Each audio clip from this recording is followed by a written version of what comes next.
Dans cette vidéo, je vais t'expliquer comment survivre au coronavirus ou encore de manière bien plus large, comment survivre ou se préparer à ce qu'on appelle une pandémie, une étape de contagion à grande échelle.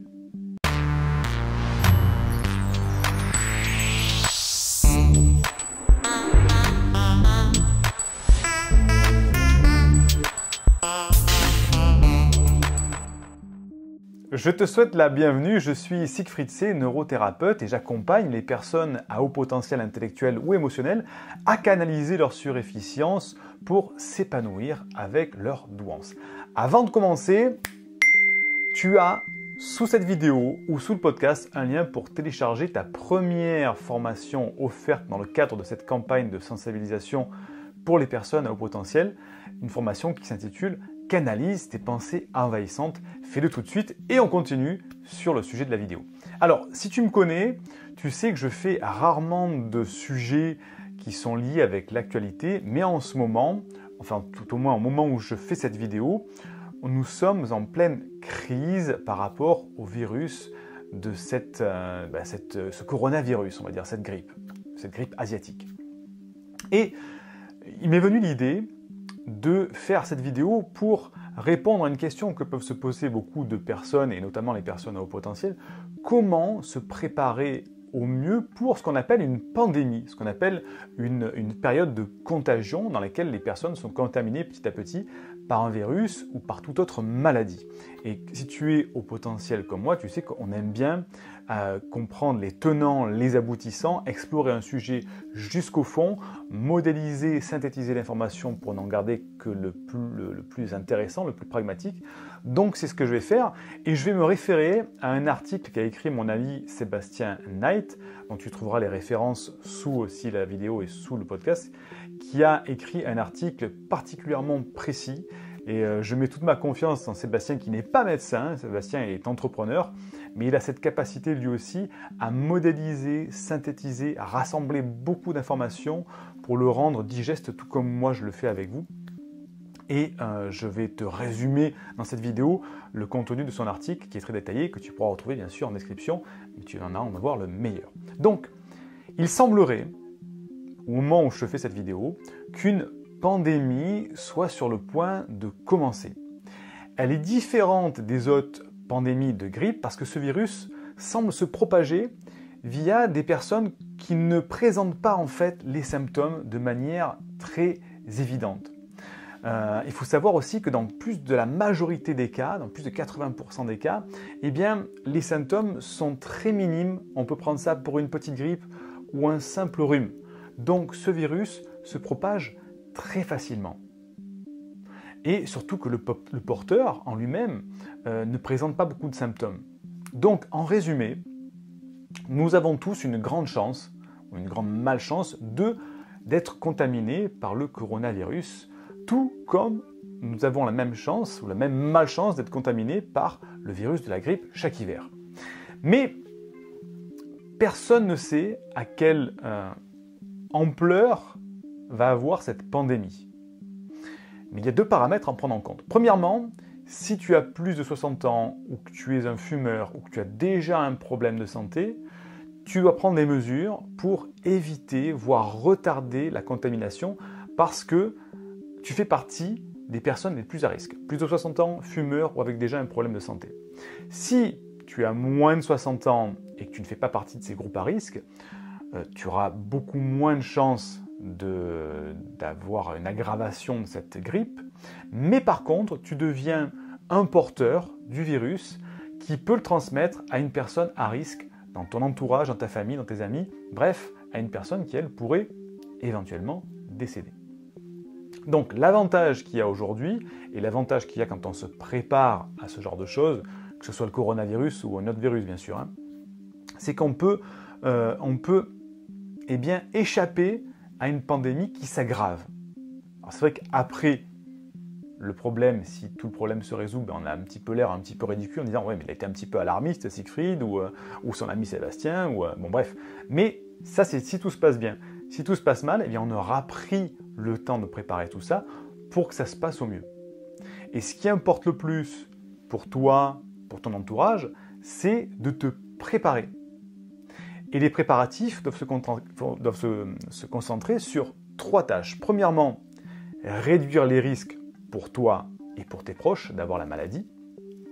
Deuxièmement, s'assurer que ta famille, ton foyer, peut subvenir à ses besoins de base pendant une période prolongée de pandémie, je vais t'expliquer pourquoi. Et troisièmement, être préparé face aux perturbations que risque de rencontrer la société au sens large. Perturbations de transport, perturbations de nourriture, d'essence, etc., etc. Plus tu es préparé, et donc plus tard tu vas tomber malade. Et si on fait la supposition que tout le monde finisse par tomber malade, de toute façon, il y aura toujours un gros avantage à tomber malade le plus tard possible. Pourquoi? Parce que on en saura beaucoup plus sur la maladie, on aura des tests beaucoup plus rapides sur la maladie et on sera beaucoup plus proche d'un vaccin. Donc, c'est bien de se préparer pour retarder la contamination. Alors, c'est vrai que le fait de se mettre à l'écart de beaucoup de personnes, c'est important pour ralentir la transmission, mais au quotidien, ça va être désagréable. Donc, il faut un petit peu se préparer à quand même garder du contact social. Alors, il y a la fermeture des écoles qui pose un dilemme par rapport aux enfants, comment garder les enfants pendant qu'on va au travail, etc. Tout ça. Bref, ça peut subvenir.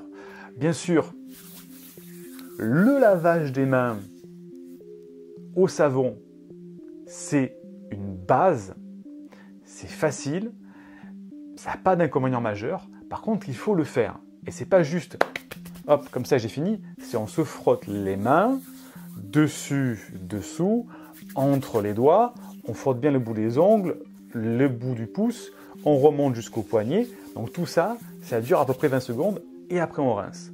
Ça, c'est un phénomène de base. On parle aussi du port du masque. Vous savez, ce masque facial qu'on utilise dans les blocs chirurgicaux. Mais c'est un petit peu plus contraignant que de se laver les mains. Au niveau social, ça fait un petit peur. On n'est pas habitué, nous, en Europe, par rapport à l'Asie, de porter un masque. Donc, quand on voit quelqu'un porter un masque, du coup, on a peur. C'est plus contraignant que de se laver les mains. Et en plus, quand on regarde les études, on se rend compte qu'au niveau de la contamination, ce n'est pas non plus la panacée, puisqu'il faut savoir qu'on est contaminé par les muqueuses de la bouche, les muqueuses du nez, mais aussi les muqueuses des yeux. Donc, ces masques-là ne protègent pas les yeux. Il faudra avoir, comme les chirurgiens, un masque et des lunettes. Donc, c'est un petit peu compliqué par rapport à ça.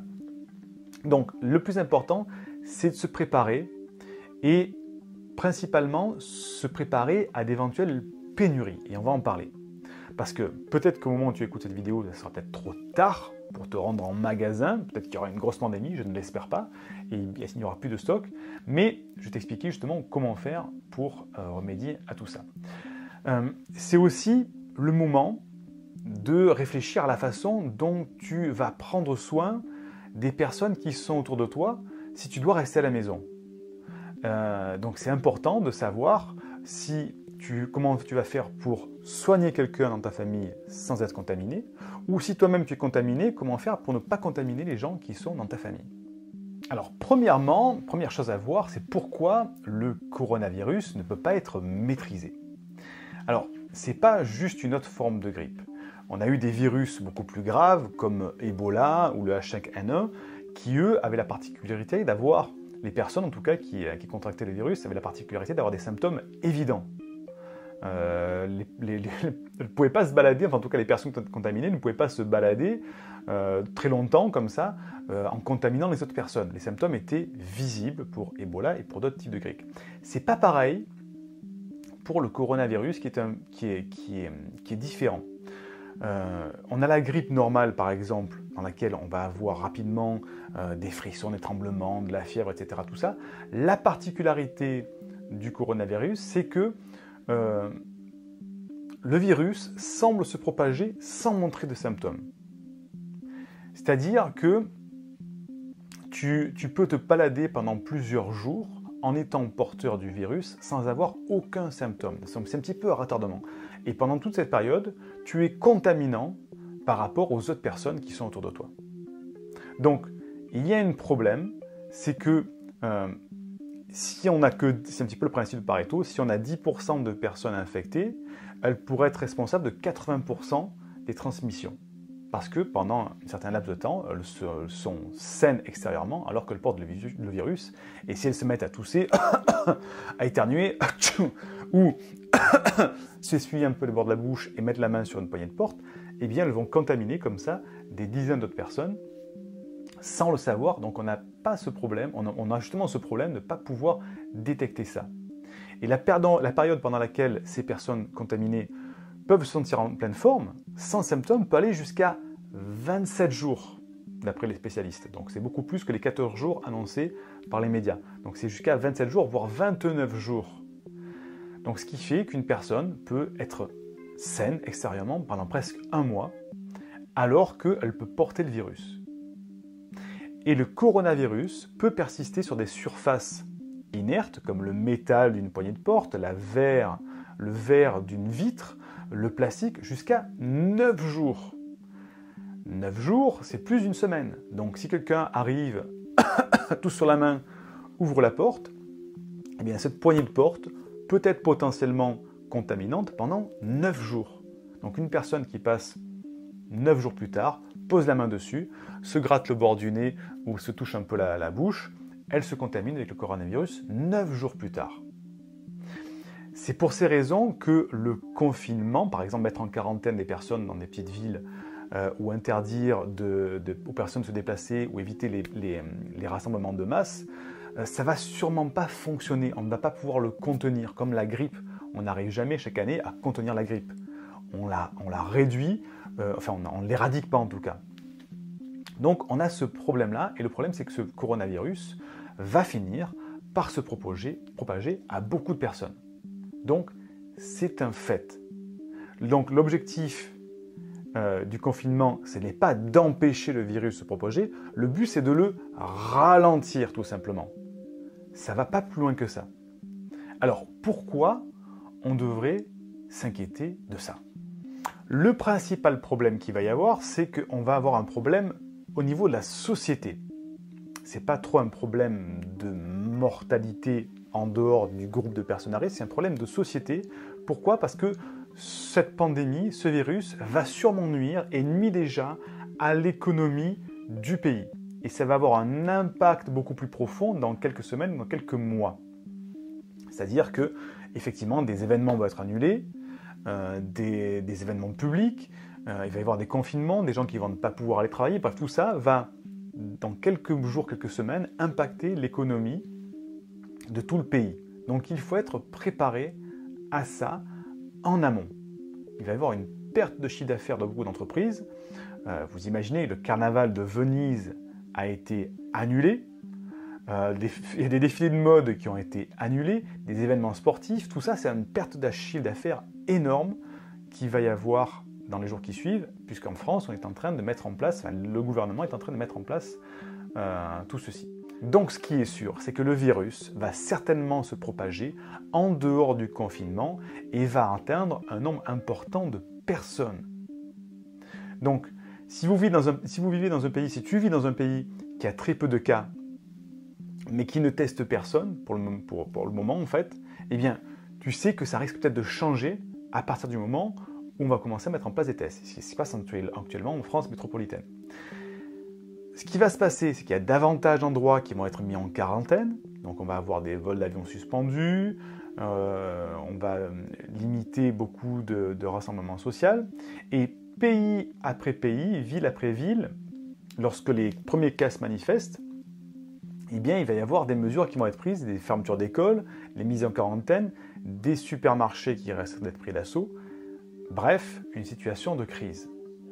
Et un petit peu plus tard, lorsque l'épidémie se répand et que la population va commencer à avoir peur, eh bien, on va arrêter les mesures de confinement pour passer à des mesures locales. Suspendre les transports publics, fermer les lieux publics, interdire les rassemblements, etc., etc.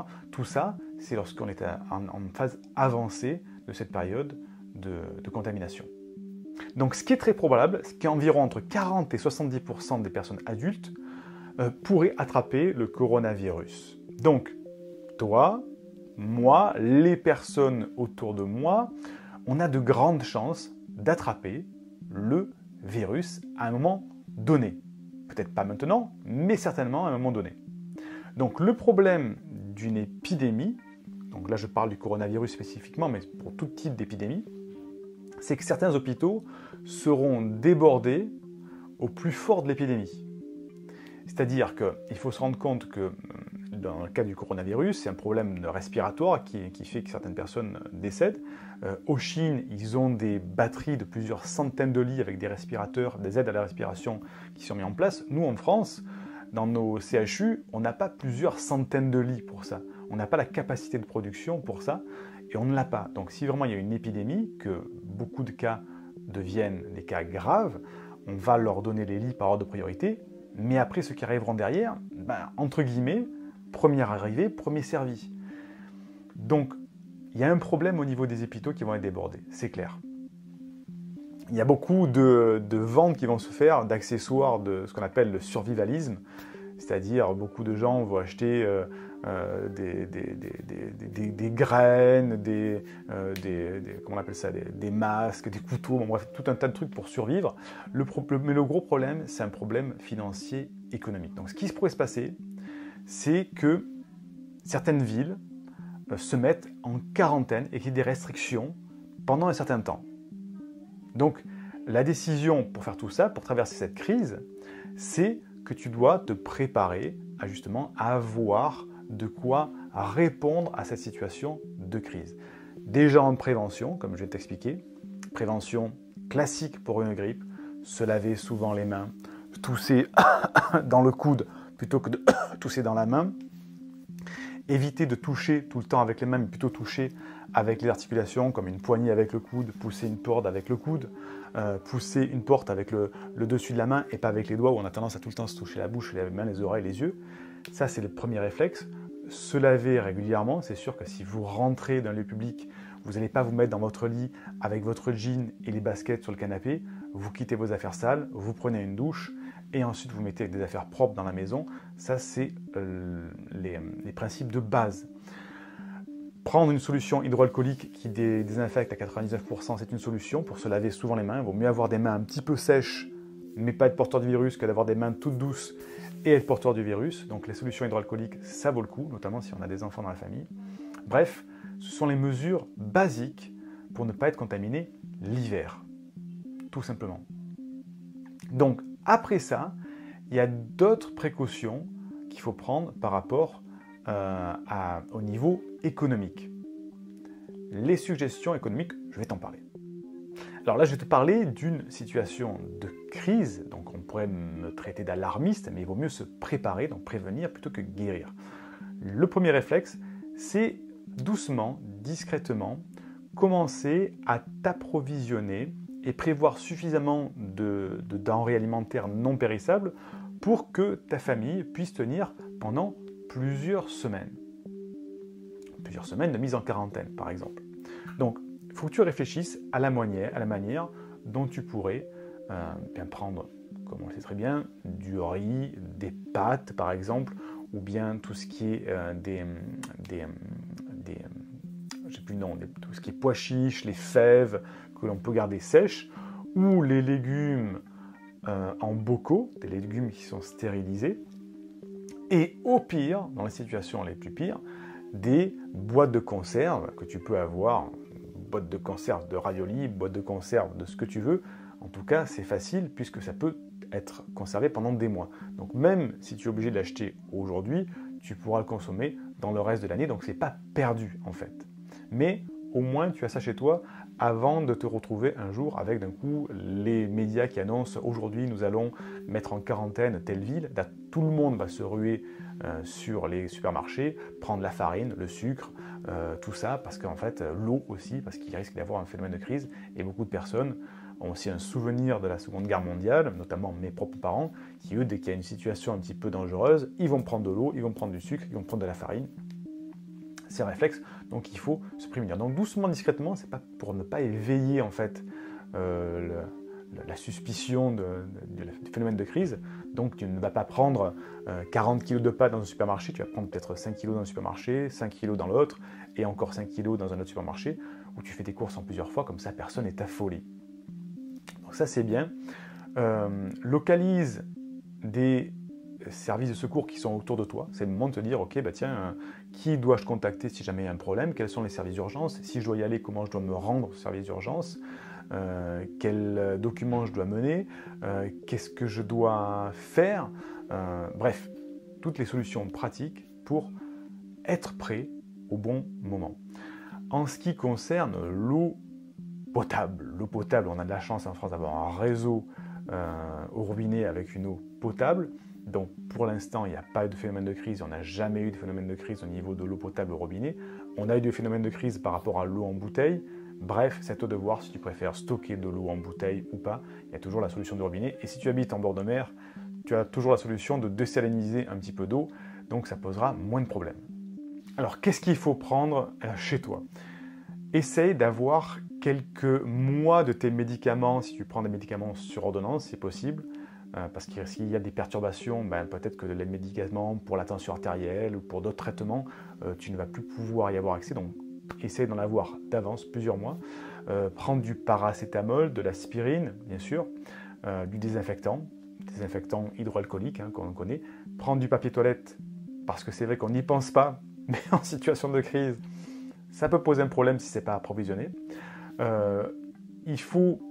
L'idéal, c'est de prévoir à peu près 21 jours, une vingtaine de jours de ton alimentation régulière, de ce que tu manges tous les jours pour avoir de l'avance, et idéalement 80 jours d'un régime de survie, c'est-à-dire 3 mois d'un régime de survie, riz, haricots, miel, huile, etc. C'est-à-dire de quoi obtenir tes calories pendant au moins 3 mois, si jamais il n'y a plus rien que t'es coupé, et une vingtaine de jours de ce que tu manges tous les jours, comme ça au moins tu peux être dans le confort. Bien sûr, les principes de survivalisme, avoir chez soi de quoi faire du feu, de la lumière, se chauffer, l'hygiène, retirer un petit peu d'argent liquide, prévoir d'avoir quelques livres, quelques films à regarder sur ton ordinateur prétéléchargés, prévoir tes documents, c'est-à-dire ta police d'assurance, tes certificats de naissance, la carte d'identité, etc. Tout ça sous forme physique et aussi dupliquer sous forme numérique sur une clé USB et si possible te l'envoyer par mail, comme ça tu as tous ces documents qui sont aussi numérisés. Et bien sûr, ça ce sont les principes de base. Il ne faut pas non plus tomber dans l'excès, il ne faut pas partir acheter un arc pour partir à la chasse, on n'en est pas encore là, mais voilà, ce sont des principes de prévention. Je reviens un petit peu sur les masques. Les masques sont très performants pour les personnes qui sont porteurs de la maladie parce que pour eux, ça va leur éviter de tousser. Donc ce n'est pas pour être contaminé que ça sert beaucoup, c'est pour éviter la personne malade de contaminer les autres. Donc effectivement, aujourd'hui je ne sais pas s'il y aura encore des masques à la maison, moi je sais que j'en ai toujours en prévention de gastro, des trucs comme ça. En tout cas, si tu as la possibilité d'avoir des masques, il faudra le faire porter par la personne malade. Toi, c'est beaucoup moins efficace. Donc ça a du sens pour la personne malade. Si vraiment tu veux te protéger, à ce moment-là, il faut entre guillemets confiner la personne malade. C'est-à-dire que c'est elle qu'il va falloir éviter de postillonner, de tousser, de cracher, de toucher. Et toi, très peu. Donc le masque sur toi, ça a un petit effet si vraiment tu as des enfants qui ne savent pas tousser dans le coude ou éviter de te tousser la gueule. Moi, je sais que j'ai des enfants en bas âge à la maison et effectivement, quand ils ont la gastro ou un truc comme ça, je porte un masque parce que je sais que ça leur arrive de faire et de tout me prendre au visage. Donc, bref, c'est du vécu. Donc, voilà pour ces recommandations un petit peu peut-être brouillon, mais en tout cas, j'ai essayé de tout y mettre pour que tu puisses te préparer. Tu l'as compris, ce qu'il faut faire, c'est ralentir la contamination, c'est-à-dire des mesures d'hygiène classique de base que nous devrions tous avoir l'hiver, mais qu'il est particulièrement plus intéressant de mettre en place aujourd'hui et surtout prévoir les perturbations sociales en ayant des denrées alimentaires et cosmétiques comme le papier toilette pour pouvoir survivre entre 20 jours normalement et 90 jours totalement coupés avec de quoi se nourrir. Sinon, le coronavirus, c'est une grippe. Donc ce n'est pas un virus Ebola où on meurt dans les quelques jours qui suivent dans d'atroces souffrances. Non, c'est une grippe qui est une grippe à risque, parce que dans la cible de personnes à risque, plus de 60 ans, fumeurs ou avec déjà une maladie, eh bien ça va aggraver tout ça avec des phénomènes respiratoires. Ce sont des personnes en danger. Si tu es jeune, tu n'as pas de problème de santé, ça va être une grippe entre guillemets normale, peut-être un peu plus forte. Bref, il n'y a pas de suralarme. Le problème, c'est qu'elle risque de se répandre plus rapidement qu'une grippe normale, parce que, comme je le disais, les personnes saines, enfin porteurs sains, n'ont pas de symptômes pendant presque un mois. Donc c'est là où se situe le danger. Si tu as aimé la vidéo, partage-la à quelqu'un que ça pourrait aider. Je sais qu'en ce moment, ça peut être utile d'avoir toute cette prévention et aussi de ne pas non plus trop s'affoler. Il ne faut pas s'affoler. Tous les jours, on évite des drames au niveau francophone et mondial. Donc on a juste une alarme et les États, y compris l'État français, se doivent d'être dans la prévention plutôt que de dire en fait on aurait dû prévoir. Donc c'est pour ça qu'il y a tous ces phénomènes d'alarme, ces messages à la radio, à la télévision, etc. Tout ça, qui sont là pour prévenir, pour ne pas qu'on taxe l'État de ne pas avoir prévenu les gens. Donc il ne faut pas non plus s'alarmer, mais en tout cas il faut être prêt et anticiper. Et comme je te le disais, eh bien, au pire du cas, tu auras un stock de nourriture à la maison que tu pourras utiliser dans les mois à venir. Partage, like, commente, et puis voilà, on se retrouve pour une prochaine vidéo, puisque celle-ci était un petit peu, on va dire, originale. Je te dis à très vite, bye bye. Indique-moi en description à quelle adresse t'envoyer la formation offerte qui s'intitule « Canalise tes pensées envahissantes et profite de l'instant présent ». Et surtout, partage cette vidéo à une personne de ton entourage que ça pourrait aider. Et n'oublie pas, comme le disait Einstein, la folie c'est de faire toujours la même chose et de s'attendre à un résultat différent. Si tu veux t'épanouir avec ta douance, c'est le moment d'utiliser le bon mode d'emploi, celui qui fonctionne avec toi, et de changer pour faire de cette terre un monde meilleur.